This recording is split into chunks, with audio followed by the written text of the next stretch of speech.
When I was 14, I was invited, the last day of school, my friend invited me to a youth event.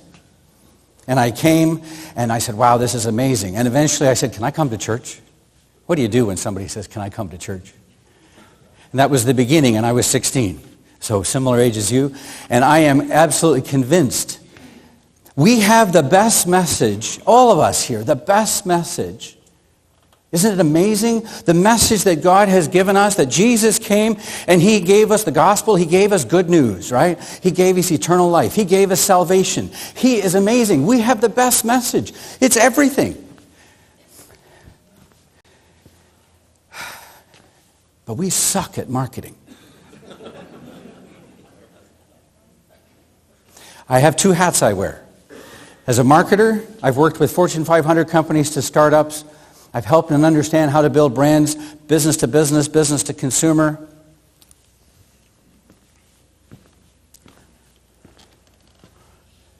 As a pastor, as a minister for over 25 years, I also understand what it is to try and work with a congregation, a church that is diversified and challenged, and the issues that are involved. What on earth do these two things have in common? And so, just like Richard, when Skip said, hey, maybe we could talk about this today, I said, absolutely. Because it's the most taboo word that we could ever talk about in any church. We want to talk about marketing. We are not a business. This is not corporate America. I get all the reasons why, you may want to go do that, but that's not what we do here. We're about Jesus. Thank you, Jesus, right? I have a passion for values. You're going to understand this real quick here as we talk about this. And I actually have to start with my sales pitch of why I would love to stay here to hear Dr. Tom Rayner's next session, but I'm going to be in the first breakout session, so I have to do the sales pitch of whether you stay here or you join me. I'm going to give you a quick overview of why values, and for those that are interested, I'm going to help you pick your values in the breakout session. What does values mean? Values equals worth. Travis, what's your car worth? You could probably tell me, right? You would give me a price. $10,000? Maybe you got a $50,000 vehicle. I don't know. But I bet you could give me a price. That's its worth. That's its value. We can do this with concrete things.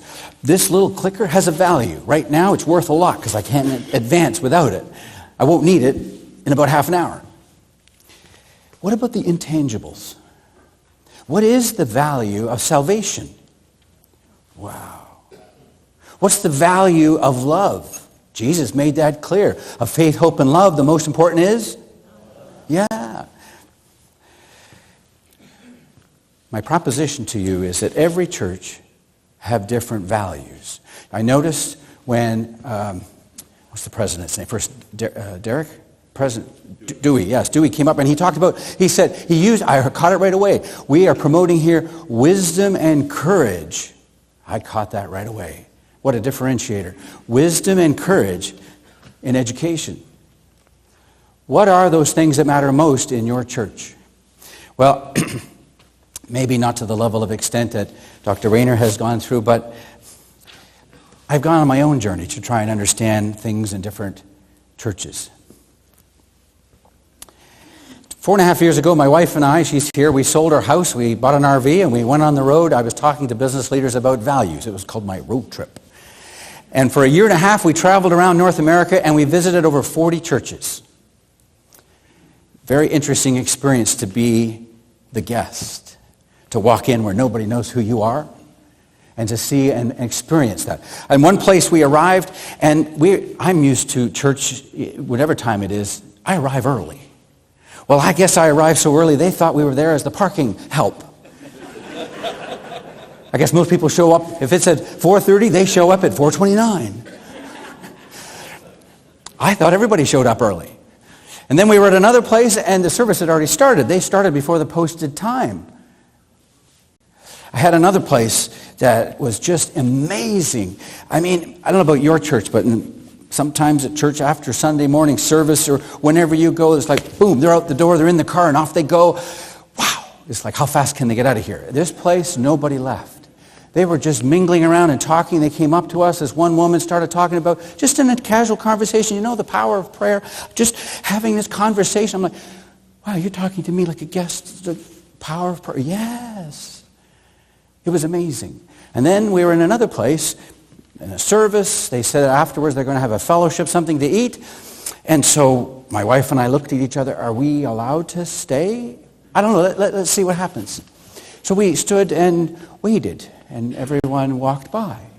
Not a single person talked to us or said hello or said, hey, do you want to eat? After about 15 minutes, we said, I guess we should leave. Interesting experiences. So here's what we did after all those congregations, those churches, and those places that we went to. Some we stayed more than once. We stayed there for a while, and others we would stay one Sunday. But every single time we would ask each other, in one word, how would you describe the culture that we just experienced? I'll share some of those with you. This is every guest, every person, and believe it or not, even your members know this. It becomes unconscious, but they know this. These words will resonate. Some places were very engaging. They may have been in community. Some I could feel the potential. They were on their way. Some I felt this is a very professional environment. Some humor is their whole culture. If you want to go to church and just laugh, it's a great place to go. Not all of them were positive. Not surprising. This is important. Your church has a word. It has a culture. Whether it's intentionally designed or it's just happened, it exists. It's called your brand. This is how we come together and understand branding. It exists. Are you influencing it? Are you helping shape it? Are you helping form it of what your culture is? Or more importantly, what has God called you to be? Or are you just letting it happen? Here's our problem. This is, I don't know about you, but we have this in our church. We've got this, I think, in most churches. Everyone is welcome. It's the worst thing you could ever say. Of course everyone's welcome. We don't reject anyone. In business, if you try to be all things to all people, you are guaranteed to go out of business. Guaranteed. This is the problem, because we want to meet everyone's needs. We've got the children and the youth, and we've got young adults, and we've got singles and families, and we've got the seniors. Oh, we've got an outreach program and an in-reach program. Oh my gosh. Do you have enough time, energy, and resources to do this? Everyone is welcome? This is the problem, right here. And we have to get over this if we are going to take the message of Jesus and be successful. In fact, here's what I'd like to suggest. We have this co-mission. You notice I wrote the word co. For most of us, we see the commission, the Great Commission, as between us and God, which is true. But have you ever thought about it that as the body of Christ, as the church of Christ, we have a co-mission. Same mission, a different part. And so I think we need to understand and ask the question, God, what have my hand, our role, what in our church, whether you've got 5,000, 50,000, 550, or 5, what has God called you to focus on? What part of the Great Commission are you focusing on? So let's say you agree that, we're going to focus on young adults, 18 to 22, who are in college, where it's a high-risk chance they're probably going to leave church. They're going to leave their whole belief because they're surrounded by non-believers. Just look at the statistics that Dr. Rayner gave us. I mean, not just the millennials and to the Gen Zs now. We've got a whole bunch of people that not just are partying and how much beer can I drink and how much pot can I smoke and can I get through my classes. Where is God in all of this? You know that stuff in Sunday school? It's a high risk. Maybe that's your passion. Maybe that's what you're called to focus on. For someone else, they may say, we haven't got anyone here under 70. So why don't we focus on, we want to make sure everybody before they die, they know who Jesus is and they are committed to that. And so we've partnered with a local hospice and we've got a real focus on the end-of-life program. Yeah, but then you see this, whether you're either of those, you've got this lovely young mother who comes along and goes, I just had a baby. I think we should have a little seeds program for children. What do you think? And then somebody else comes along and says, we need a discipleship program, and I'm willing to head it up, but I'm going to need some resources. And I found this great online resource, and we can do this discipleship program. And someone else comes along and they say, if we're not doing evangelism, if we're not testifying, we need an outreach program. And I've got a whole idea behind it. And very soon, you're all overwhelmed, right? I'm going to challenge you. If we're going to be successful, how about do you realize that we live in the country with the best marketers on the planet? We live in a country with the best marketers on the planet, and we're not learning from them. How dumb is that? I'm going to give you a couple, see if you know any of these. Anybody ever heard of Pedigree, the dog food? This is an award-winning ad. Okay, so if you can't read that, it says a dog makes life happier. Adopt. You see sort of the with and without there. And here's the thing about what these guys are really good at. They realize dog food. If you want to be happy, get a dog. You want your dog to be happy, buy Pedigree. Buy Pedigree for your dog, and your dog will make you happy. You see, the whole thing for them is about happiness. They're really clear. What value are they promoting? Happiness. It's not about, well, what are the ingredients? It's the best, most healthiest, and whatever. They're promoting happy. What are you promoting in your church? Well, we too long a list. What are the top values that you need to be talking about in culture in your church? Here's another one. Anybody know Weight Watchers? So I've been to Weight Watchers. It has nothing to do with weight. You know what this is about? Self-esteem. You know what you get at Weight Watchers? You go to a Weight Watchers meeting, you can do this. You can do this. It's about self-esteem. I'm going to come in one way, I'm going to leave another way. I'm going to feel better. They get this. These are good marketers. They understand how to market. Maybe the best one of all. This is going back in time, the iPod. Can you just feel the emotion? I mean, this is an image, and you can feel the emotion. Here's what Apple has, since Steve Jobs, really understood. This is called Be You. The emotion is Be You.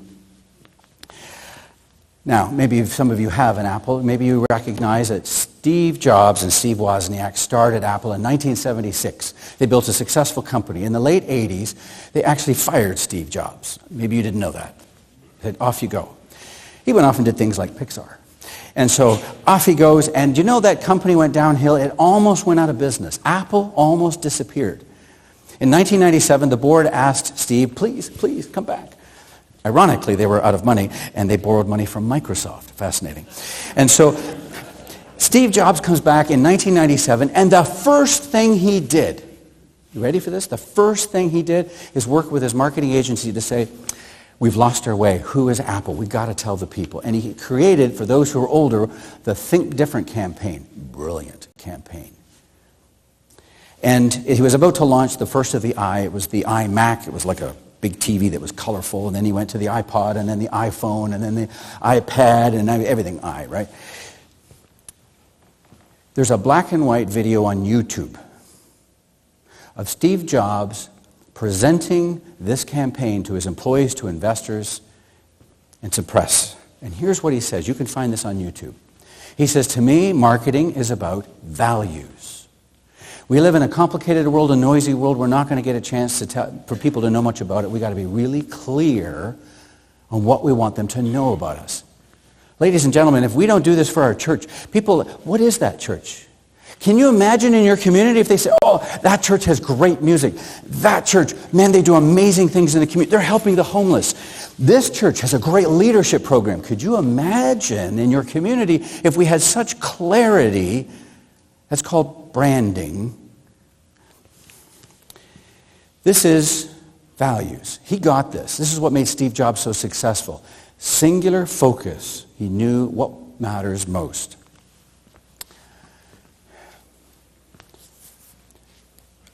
I have learned, and why I have a passion for values. Values actually help you set strategic direction.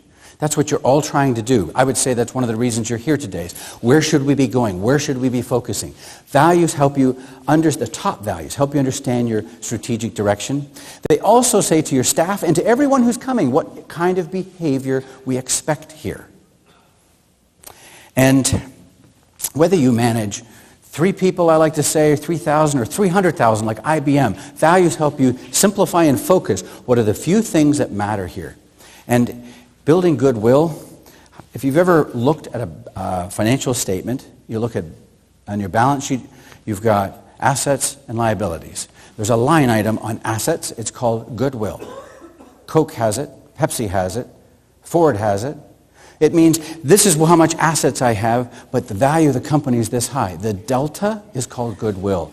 What is the goodwill at your church? If somebody said, I want to take over your church, how much money do I have to buy? Well, let me see, I've got the asset of the building, I've got the assets of the chairs and the books. Is there any goodwill that they would be buying if they wanted to take over your church? Now you'd say, well, but we're not a financial organization. We're a church, not a business. I come back to this. Can we learn from the best marketers in the world right here? Absolutely.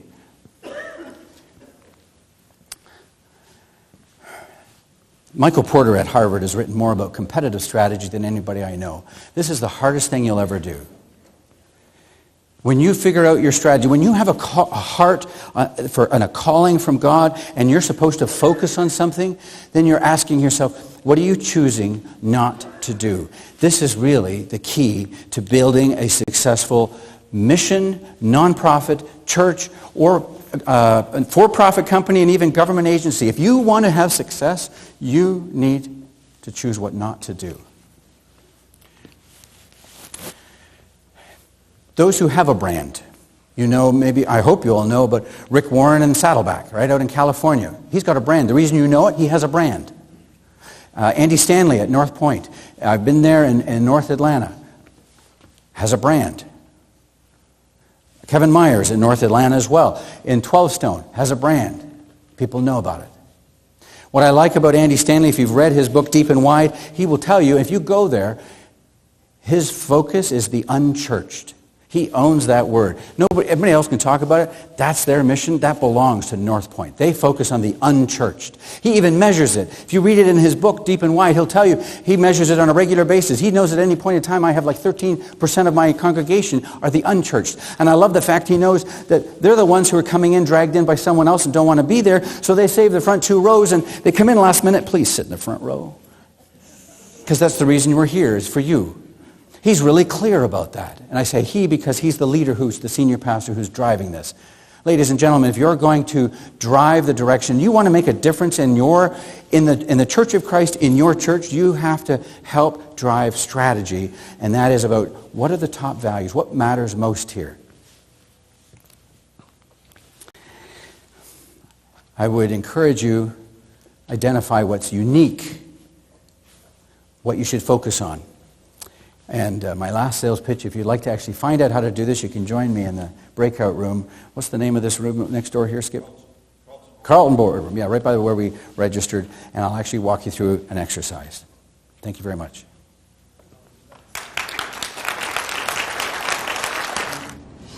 Let me just say, I started this research a long time ago.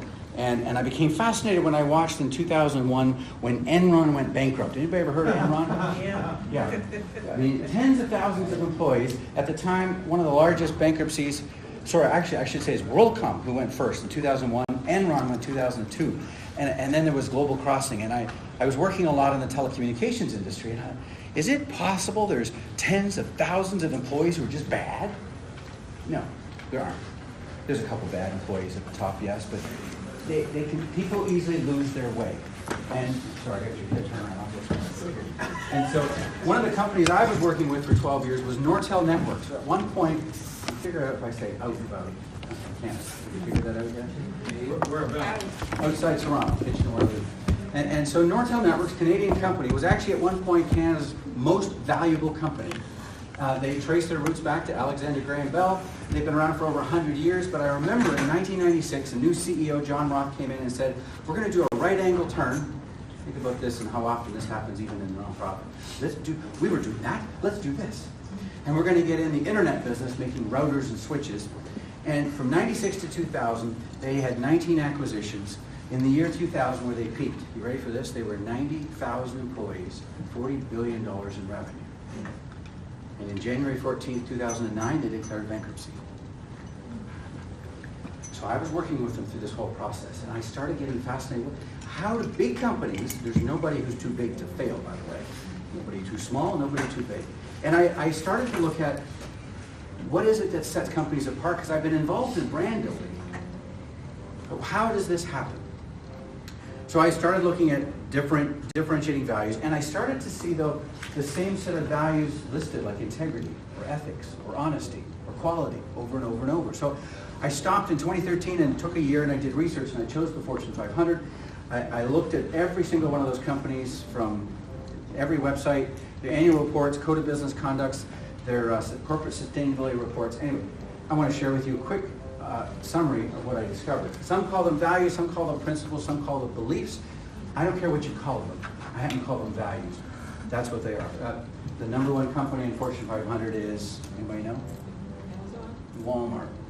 They are so far of everyone else. They're almost $500 billion, almost $500 billion in revenue. The next nearest one is ExxonMobil at 250 to 300 billion. And the rest are into the hundreds. I mean, and Walmart is so massive, it's beyond most people's scope. Now, they've stuck there. They've struggled to increase their revenue. But they have four beliefs: integrity, respect, which is ironic, excellence, and service. Have you ever been to Walmart? So I struggled with that, like, okay, I don't get this. There's a good book by Simon Sinek called Start With Why. Has anybody heard of that one? It's a good book, highly recommended. He actually highlights in there, Sam Walton in 1962, when he founded Walmart, those were the four values he founded. He wanted a discount store that did provide service. And his argument is that those values basically disappeared in 1992 when Sam Walton died. So here's my little test. It relates to what the presentation I just made. In one word, because I'm a one-word guy, describe to me Walmart, the brand. One word. Cheap. Everybody gets that. Cheap. Now, as a marketer, I can turn that into a positive. It's called frugality. Imagine if they asked their 2.2 million employees, full-time and part-time, help us be frugal, we'll reward you for it. They would be on brand. So they struggle as much as anyone. Anyway, there's average values of 5.3, the lowest was 0, the highest was 19. Amazon has 14, Google has 10. It's just crazy. Some have a list. Most of the consultants that I work with would suggest less than 10% of all companies or organizations, churches, government agencies have values, less than 10%. I'm suggesting 92 because I was very generous. They're big companies that they even hinted ethics. I gave them credit for one. But that doesn't mean they're living them. Here's the thing. I found 17 common values. And why I'm sharing this, whether you run a nonprofit or a church, people expect this. Your members expect this. Guests expect this. Suppliers expect this. Donors expect it. The fact that, and I've grouped them because what I found was integrity, they say label. Integrity, ethics, honesty, but definition, same thing. So they really are in the same buckets. So respect, trust, dignity, same thing. So number one, integrity. Number two, respect. This is all on my website, by the way, if you want, fergusonvalues.com. I have an ebook you can download for free that lists these and the exercise I'm going to take you through. Responsibility, teamwork, innovation, achievement. You've got to have results. Fairness, the diversity, care, compassion, some kind of emotional aspect of fun, enthusiasm, leadership, learning. It's supposed to be a line there, you can't see it. But then they have this customers. I don't think that's a legitimate value. I question them. How do you value customers or people? There's no behavior associated with people. So safety is the high risk. Oil and gas, construction, they all claim safety, and then community involvement in the environment. Here's my point. Don't claim these. If you claim any of these as value, our mission has we have integrity and we respect one another and we have excellence or quality or performance. Sorry, so does everybody else. It's not what's going to set you apart. That's what I'm going to lead you through today. So you're going to see some of these in the examples. If you decide to choose one of them, that's okay. Here's what I like to suggest of all of these. If you're going to claim any of these as a value, it has to be so important. Let's say teamwork. If you claim teamwork as a value, if somebody's not a team player, they're fired. If you're not prepared to remove them because they violate that value, it's not a real value. Does that make sense? Sure. All right. Again, I'm going to get you through this exercise. Just because values are stated, lots of people have them on their wall, they're on their website. Has anybody heard of the large pharmaceutical company called Pfizer? P-F-I-Z-E-R, Pfizer Pharmaceutical. Okay. Huge company. They just moved their head office to Ireland so they don't have to pay some corporate tax here. But they received about 9 years ago, the largest FDA fine ever of $2.3 billion. That's B with, like boy, that's a B. A fine from the FDA, $2.3 billion, because they were marketing a drug that was approved for a narrow indication, and they were marketing it for all kinds of things. And it wasn't like the CEO, a rogue employer department. Everybody knew about it, including the CEO, and you ready for this? It was their third offense. Now, I'm feeding into this belief that, oh, corporate America's bad, that's the reason they're, no. They have 9 values. One of them is integrity. This happens in churches. This happens in nonprofits.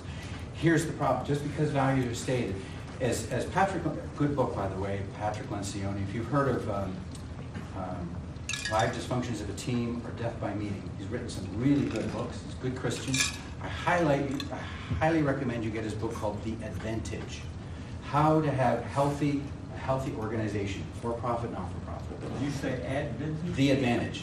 Oh, Advantage. Who's it by? Patrick Lencioni. He's in California. Great consultant. And he highlights in his book exactly, perfectly, the reason that companies make mistakes, the reason that churches don't achieve what they should, the reason those who do understand values, they have too many. If you have 9 values, that's like handcuffing your executive team, your leadership team, because it's saying this, every single decision, make sure it has integrity. Oh yeah, okay. And it's respecting everyone. Okay. Make sure it's getting the results we want. Okay. Oh, we have to work well as a team. Okay, okay. But it has to be fair. Okay, okay. Are we leading by doing this? If not, we don't want to do it. You see where I'm going? You're handcuffed. You can't make decisions with so many values.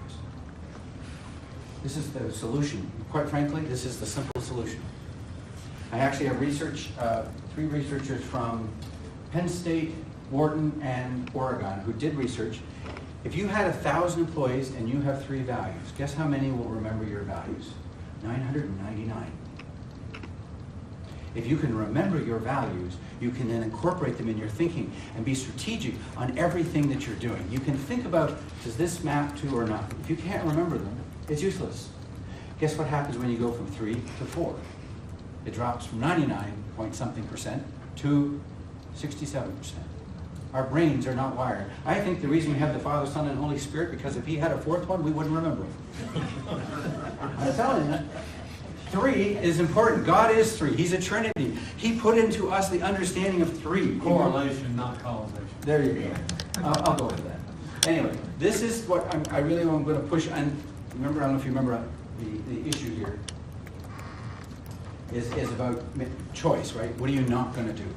So I'm going to walk you through a process of differentiating values. In order for them to make a difference, they need to be unique to you, relevant to your key stakeholders, your constituents, and sustainable over time. That's the test. That's the test. And I'm going to walk you through real quick what I mean by that. So, I forgot my beach ball. I'm sorry. My beach ball. So you have to see the beach ball. If I held that beach ball, pretend I'm holding a beach ball. Okay? North and south, if you spin it on its axes, how many colors can I see at one time? 3. I'd have to spin it. The reason we do 360-degree reviews is because we can't see the forest for the trees, and I don't care what organization you're part of, you can't see the forest for the trees. So here's what you do. You engage your staff. You ask them, what do you think are our strengths and weaknesses? And you start making a list. Then you go on what I call the journey of amazing discoveries. Go to your key stakeholders, your constituents. If you're a church, it's your members. I'm going to walk through this in a minute. And you're looking at, in one word, how would you describe us, our brand? And then, let's say let's say that in our community, it's a church, and we think it's leadership. I'm going to pick that one.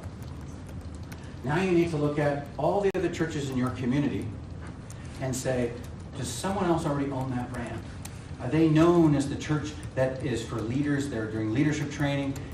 You probably can't own that. You see, our brains are wired. This is a marketing thing. So you have a little tiny spot that's what we put as our filing cabinet to remember that church, that nonprofit, that mission. That's all I can have room to remember you by.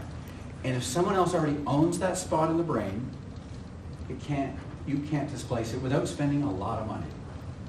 Okay? So this is about know yourself, and what you want is differentiating values to describe your church organization in a way that others can't say or do the same.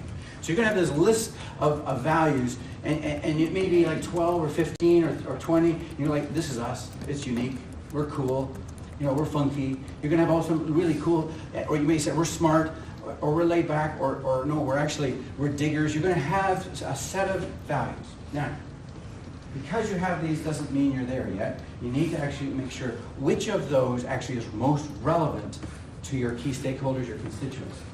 And I could talk about a segmentation model that's very marketing-like, personas that's looking at sort of 4 to 7 key kinds of members or donors or people we're trying to help. I'm going to give you a 10-second marketing model. If you're starting from scratch, there's a welcome. Who are we welcoming? Who's the newbies? Who are we developing? They're a separate group. Then we have the fully engaged. Who are those who are fully engaged? And then who are we trying to re-engage? And if you had a marketing plan, I'd say, what are your 4 plans for each of those 4 groups? That's a 10-second marketing model. When you're looking at your values, is who are those who are most fully engaged? They're our target audience. That's the reason we exist. Not everyone who comes in is going to stay with us, as we heard. They come in, welcome, nice, we don't see them again. That's not who they're focused on. And so I'm actually going to take since you're here, from Dr. Tom Rainer. I highly recommend his book, Simple Church. I've read it, it's really good. You can't be all things to all people. Who are you focused on? And so maybe you do have 100 new people that come through your doors. Not all of them are meant for you. What you're trying to do is it gets so clear and so everyone understands your brand. It's like the magnet that says, I want to be a part of you guys. I want to be here because what you're doing, let's say you have a heart for the homeless. I have a heart for the homeless. I want to be with you. You have a heart for a discipleship program that goes deeper than anyone else. I want to be with you. Do you see where I'm trying to go with that? Okay. Set of unique values. Which of those are relevant? Now we're into the 3rd stage, which is sustainable. You can't have aspirational values here. If I think of an accounting firm that, accountants aren't known to be creative, and accounting firms, true story, said, we have nobody here that has any creativity bone in them. So we love that. Can we add that to our values? He said, not unless you start hiring creative accountants, and I'm not sure you want creative accountants. But so it can't be aspirational. And this is the sort of thing you're looking at, is what already exists in your nonprofit or you plan to have existed. And if it's starting with you, it's who you are. Quite frankly, IBM started with Watson. Amazon started with Jeff Bezos. Apple started with Steve Jobs. So it starts with an individual. It always does. God always works through people, not anything else. So what you're having to say is, can you define your sandbox? Out of all of the world of missions or all the world of churches, within the body of Christ, the Church of Christ, what has God called us to play in? Can you define that? Or another way to try and get at this is, what drives the most passion for everybody who's here? And this one is a real brain teaser, but it's very powerful if you can do it. What elements of our brand, if they were missing, we would just be another nonprofit, another church. It's a commodity. So what are those things that, if we pulled them out, what are those things? If you can identify those things, now you're onto something. So they have to be values that you can deliver in a consistent manner, I'd say, for the next 3 to 5 years, ideally longer. Not to say they won't change over time, because God does change things over time. We don't wear togas today and sandals. We do change over time. Okay. I'm going to give you 2 quick examples. So Delta Airlines, I'm trying to pick something you might all know. You probably, hopefully all know about Delta Airlines. They have a 16-page book called Rules of the Road. I don't know why they don't call it Rules of the Air, but they have 5 values. Honesty, integrity, so to me those are the same, they fit the same bucket. So I consider them having 4 values of integrity, respect, perseverance, and servant leadership. I only found 2 companies in all the Fortune 500 that listed servant leadership. You can't read it. Their definition of servant leadership is how we care for our community and each other. It's kind of the caring side. It kind of felt a little weak from a servant leadership. The one that's very unique is perseverance. It says, we will never give up. We try harder than anybody else. And real quick, I'll give you, traveling the country, a woman came up to me and she said, pre-9/11, she said, I was living in Fort Lauderdale at the time. I had a 3-year-old who was diagnosed with leukemia. She said, I needed to go every few weeks to a hospital in Memphis in order for treatments. And she said, I had 2 choices at the time, Delta and Eastern Airlines. Everybody remembers Eastern, that was a bad choice, so she knew that. So she always took Delta from Fort Lauderdale to Memphis through Atlanta, and she always had to connect. So on this one Thursday morning, she's in Fort Lauderdale, and the Delta agent says, I want you to know, because of bad weather, you're probably going to miss your connecting flight in Atlanta. And she said, this is my 3-year-old. She needs an operation. I need her there tomorrow. I don't need my luggage. I don't need anything else. Can you help me? She said, let me see what I can do. So she got on the plane. She's flying to Atlanta, praying over this. As they land, remember 9/11, as they land in Atlanta and they pull up to the gate, if anyone's ever flown, this is a miracle unto itself. There was like 5 agents from Delta that came on and made everybody stay seated. That's a miracle to begin with. And they just took her and her child off the plane, whisked down some stairs onto a little cart, out to a plane that had been, they needed the gate. So they had the plane 45 minutes waiting. And when she got on, the whole plane clapped because they told everyone why they were waiting. So if they can preserve this value of perseverance, it will absolutely separate them from American Airlines, United Airlines, and all their competitors. So that's why I highlight it, because I've had a lot of people confirm Delta, for the most part, is living these values. Now, let me give you another one that's not a Christian nonprofit. Anybody ever heard of First Ascents? I'm going to show you just a part of the video. I hope the audio works. It's plugged in. It should. Okay, let's see if the audio is loud enough. I want you to see how clear a nonprofit can get. The primary mission of First Ascents is to provide free outdoor adventures for young adults 18 to 39 years old fighting and surviving cancer. Do you think they're clear on their mission? Their value is adventure. That's their focus. So let me just, real quick, you want to write these down if you're writing this. 3 words. What, who, and how. You have to be clear in any strategy. So what we do, who we're doing it for, and how we do it. They're very clear on the who. Their mission describes 18 to 39. They're young adults, probably not married.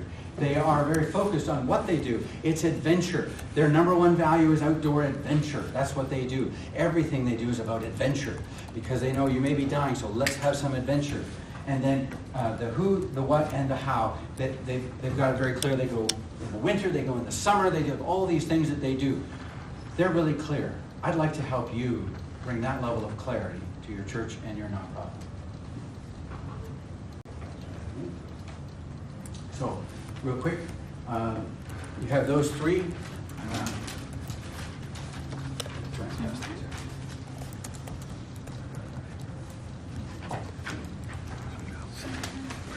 So I'm going to take you through an exercise to basically do this, and here's what we're going to do. We're going to do this in steps. I'm going to help you pick your top 3 values. Are you ready to work? I need you to be really clear to start with.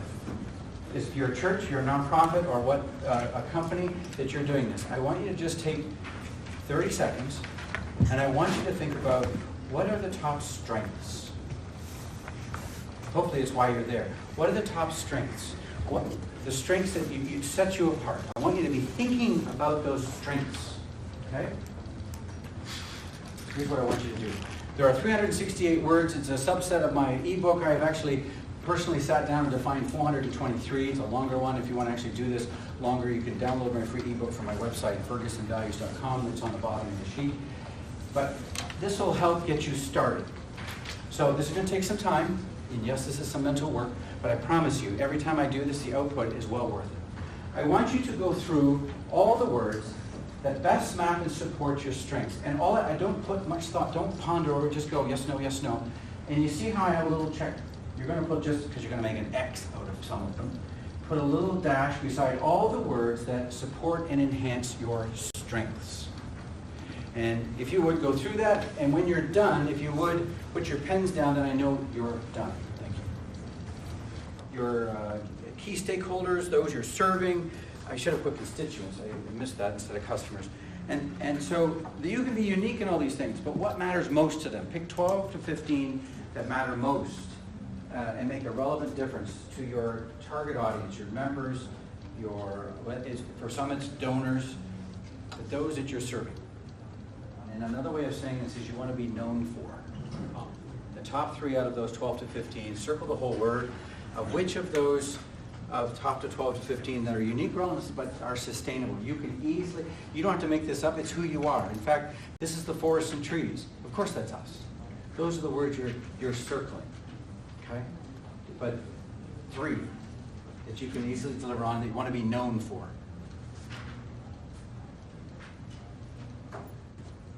Do I have somebody willing to share their 3? I will. If you would.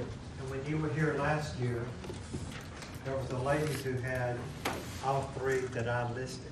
It was on the other side of the room, and you asked if we knew each other, and we did not.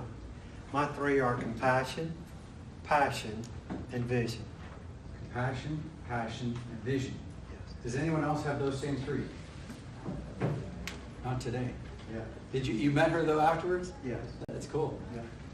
So those 3, now what I would challenge you to do is rank order those. If you has to be number 1 and number 2 and number 3, because you're going to make decisions that sometimes it doesn't pass the first one. So you have to have it, all 3, you have to prioritize them because decisions are about values trade-off. Any questions before we wrap up? Because I got to move to the next one, next speaker. Just one. I mean, sometimes I couldn't really find the right category, so I sort of redefined the word. I know what it means. Yep. Okay. So the best, values don't have to be real words. Stanley Black & Decker has a value called boundarylessness. Not a real word. I love it though, because you get it, right? It's boundarylessness. So you can make up a word. As long as it means, so your word is now your label. The next challenge is to actually outline, describe what that value means. Put it in context. Tell a story that others now relate to it, but it becomes the label of, oh yes, that's what it means. Fair enough? Thanks very much. Thank you.